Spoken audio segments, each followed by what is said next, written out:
नमस्कार. आत्तापर्यंत मी काही एपिसोड माझ्या रशियन शिक्षकांबद्दल केलेले आहेत, त्यातले काही तुम्हाला आवडलेलेही आहेत. हाही एपिसोड थोडासा तसाच आहे, विषय किंचित वेगळा आहे.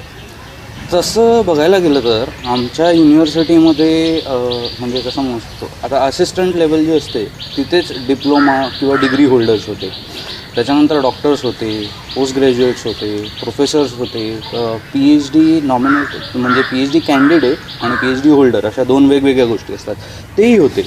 आणि 3 का 4 प्रोफेसर होते जे नोबेल नॉमिनेटेड होते. म्हणजे असं म्हणू शकतो की प्रत्येकजण आपल्या क्षेत्रातला कोणी ना कोणीतरी दिग्गज आम्हाला मिळालेलाच होता. पण काही प्रोफेसर्स हे त्यांच्या विचित्र सवयी आणि विचित्र स्वभावांमुळे खूप फेमस होते. हा भाग त्यांच्याचसाठी. पहिला जो किस्सा सांगणार आहे तो आम्हाला फर्स्ट इयरला गेल्याच समजला होता. म्हणजे आमच्या सिनियर्सपैकी एकाचा घडला होता. आणि आमच्या ॲनाटॉमी डिपार्टमेंटमध्ये प्योतर म्हणजे पीटर नावाचे एक प्रोफेसर होते. अनफॉर्च्युनेटली मला त्यांचं पूर्ण नाव माहीत नाही, कारण ते आम्हाला शिकवायला नव्हते. तर एकदा हे असेच 2-3 सिनियर्स परीक्षा जवळ आली होती म्हणून लॅबमध्ये अभ्यास करत बसले होते. आणि हे प्रोफेसर बाहेर निघत होते आणि बघितलं लॅबमध्ये काही मुलं बसले, तर सहज गेले, खांद्यावरनं डोकावलं वगैरे. मुलांना चावल लागल्यावर पहिले ते बिचकले, पण नंतर त्यांनी लगेच प्रश्न विचारायला सुरुवात केली की सर मदत करा ना, आता परीक्षा जवळ आली आहे ते. तर त्यांनी प्रश्नरूपाने मदत करायला सुरुवात केली की हे काय आहे, ते काय आहे, ह्याबद्दल सांग, त्याबद्दल सांग, मग काही अडलं तर सांगायचं. एका मुलाला त्यांनी असंच फोरसेप घेऊन विचारलं की हे काय, डोळ्याच्या जवळ असं फोरसेप ठेवलं. तर त्याने सुरुवात केली सांगायला की बेसिकली रशियामध्ये कसं असतं की तुम्हाला पूर्ण चॅप्टर जो असतो तो एका प्रश्नात विचारलेला असतो, तर त्या उत्तरांची तुम्हाला सवय करून घ्यावी लागते. या मुलाने तसंच सांगायला सुरुवात केली, हे ऑर्गन आहे, ते ऑर्गन आहे, नर्व्स काय आहेत, मसल्स काय आहेत, आर्टरीज कुठल्या, वेन्स कुठले, सगळं सांगितलं. प्रोफेसर म्हणाले की अरे मी तुला फक्त हे काय आहे म्हणून विचारलं, माझ्या पुढच्या प्रश्नासाठी सुद्धा तू थांबला नाहीस. म्हणजे त्यांना फक्त विचारायचं होतं हे काय आहे, या ऑर्गनचं नाव काय, पुढचा प्रश्न काहीतरी वेगळा असेल कदाचित, किंवा हा पूर्ण प्रश्न सांगून झाल्यावर त्यांना त्याचा पचका करायचा असेल. म्हणून खरी गंमत पुढे आहे की त्यांनी लगेच त्याच्याकडनं त्याचं प्रगतीपुस्तक मागून घेतलं आणि लगेच त्याच्यावर तो परीक्षा पास झाल्याचंच त्याला लिहून दिलं. याला रशियामध्ये अफ्तोमात असं म्हणतात. म्हणजे जो मुलगा, जो विद्यार्थी परफॉर्मन्समध्ये चांगला आहे त्याला तुम्ही ऑटोमॅटिकली परीक्षेत पास करू शकता. आता थोडं फिजिओलॉजीच्या डिपार्टमेंटमध्ये 2 प्रोफेसर होते. पहिले प्रोफेसर ॲज युजल आम्हाला नव्हते, त्यामुळे त्यांचं नाव पण मला आठवत नाही आहे. पण ते त्यांच्या विचित्र प्रश्नांसाठी फेमस होते. म्हणजे ते क्लासमध्ये वेगवेगळे प्रश्न विचारायचे. त्यांचा डायरेक्टली फिजिओलॉजीशी काही संबंध असेल नसेल देव जाणे, पण पुढे मागे तुम्हाला लॉजिकली विचार करण्यासाठी त्याचा विचार मे बी त्याची मदत झाली असेल. एक त्यांनी प्रश्न विचारला होता विद्यार्थ्याला, एक उदाहरण म्हणून सांगतो की तुझ्या पेशंटला फीवर आहे तर त्याचा तुझ्यासाठी काय अर्थ आहे. ह्याने परत सुरुवात केली की फीवरची डेफिनेशन काय आहे, फीवरची कारणं काय आहेत, त्याची पॅथॉलॉजी काय आहे, सगळं सांगितलं. मग त्याचे डायग्नोसिस काय असू शकतात वगैरे.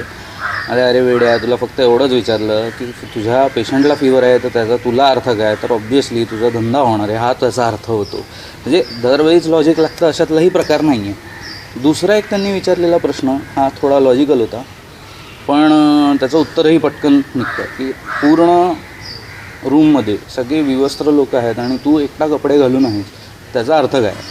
त्याचा अर्थ हा होतो की मी ॲबनॉर्मल आहे.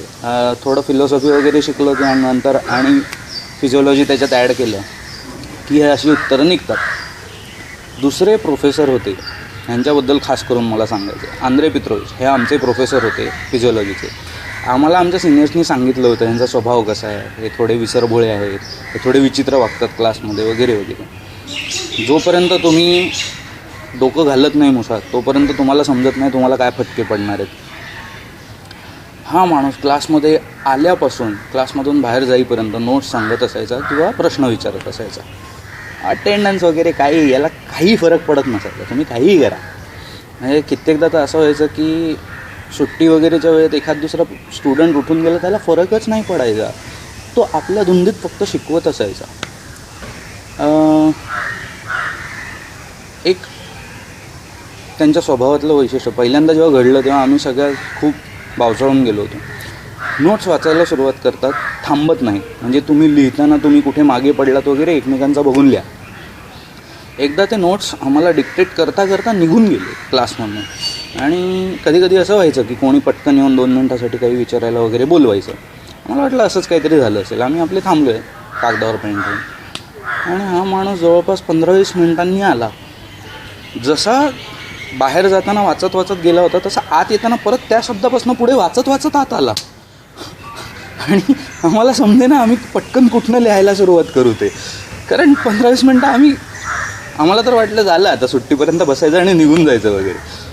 पण असा एक तो होता. आणि हा विचित्रपणा पहिल्यांदा घडला तेव्हा मला खूप थोडं समजलंच नव्हतं नक्की काय रिॲक्ट व्हावं.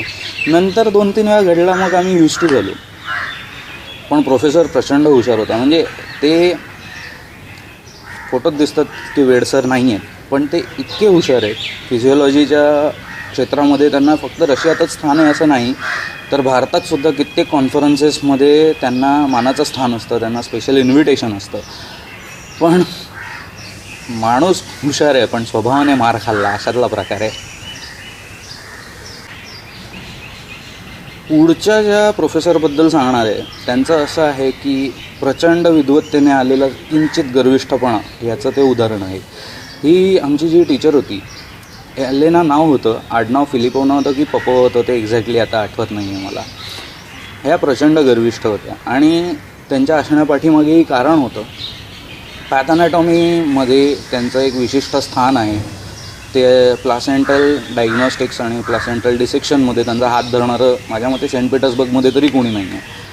पण ह्या सगळ्या गोष्टी आम्हाला सोसाव्या लागायच्या कारण शेवटी तो शेक आम्हालाच बसायचा.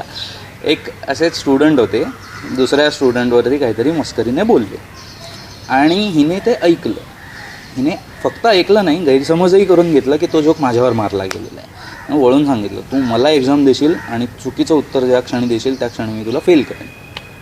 स्वतःला खूप हुशार समजतो वगैरे वगैरे असं बरंच झालं. त्यांच्यामध्ये थोडं ॲडव्हेंचर करण्याची हुक्की आली असेल. त्याही सरांनी म्हणजे त्या सिनियर जे होते आमचे त्यांनी जाऊन तिला परीक्षा दिली. परीक्षा 2 प्रकारची असते, एक तर रिटर्न असते आणि लगेच नंतर वायवा असते. रिटर्न झाल्यानंतर वायवा द्यायला ते तिच्याकडे जाऊन बसले.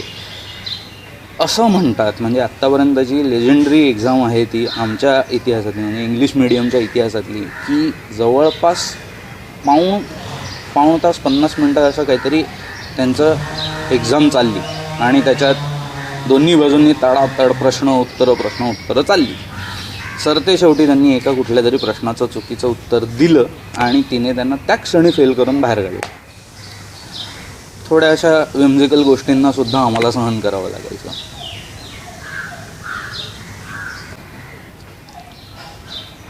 हा किस्सा हा माझा पर्सनल किस्सा आहे.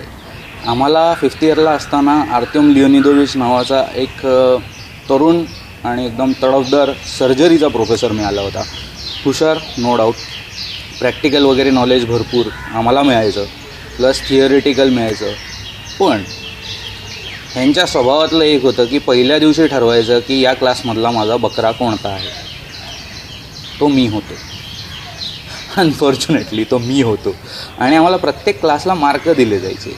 त्या मार्कांवरनं डिसाईड व्हायचं की मी फायनल एक्झाम परत देऊ शकतो की नाही. तर ते प्रत्येक दिवसाचे मला मार्क मिळवायचे असायचे. आणि यांनी डिसाईड केलं की पहिल्या दिवसापासून यांनी मला फेल केलं. प्रत्येक दिवशी मला फेल केलेलं आहे. मला म्हणजे त्यांचा प्रकार असा होता, सांगणार की उद्या आपण स्टमकच्या सर्जरीवरती क्विज घेणार आहोत आणि दुसऱ्या दिवशी मला विचारायचे लिव्हरचे, बाकीच्यांना विचारायचे स्टमकचे.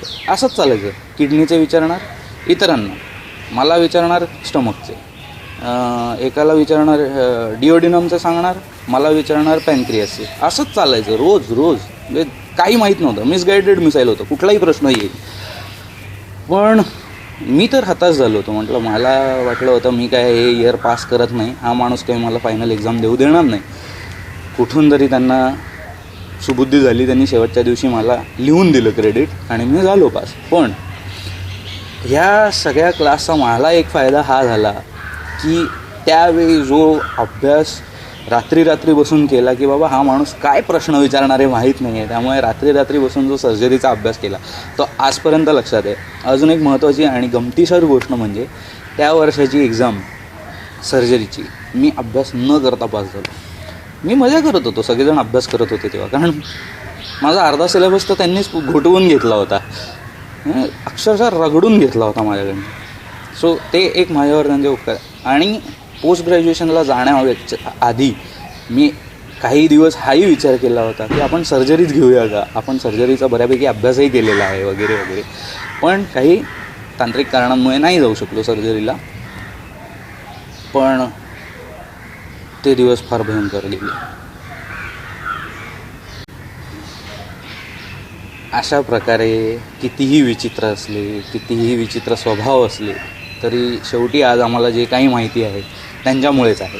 सो तुम्ही कितीही विचित्र असलात तरी आम्ही तुमचे आभार मानतो असं म्हणून आजचा एपिसोड संपवतो. कमेंटमध्ये लिहायला विसरू नका तुम्हाला आजचा एपिसोड कसा वाटला. पुढच्या एपिसोडसाठी बेल आयकन प्रेस करा, म्हणजे तुम्हाला नोटिफिकेशन मिळत राहतील. लाईक करा, सबस्क्राईब करा आणि पुन्हा बघायला विसरू नका केल्याने रशिया टन.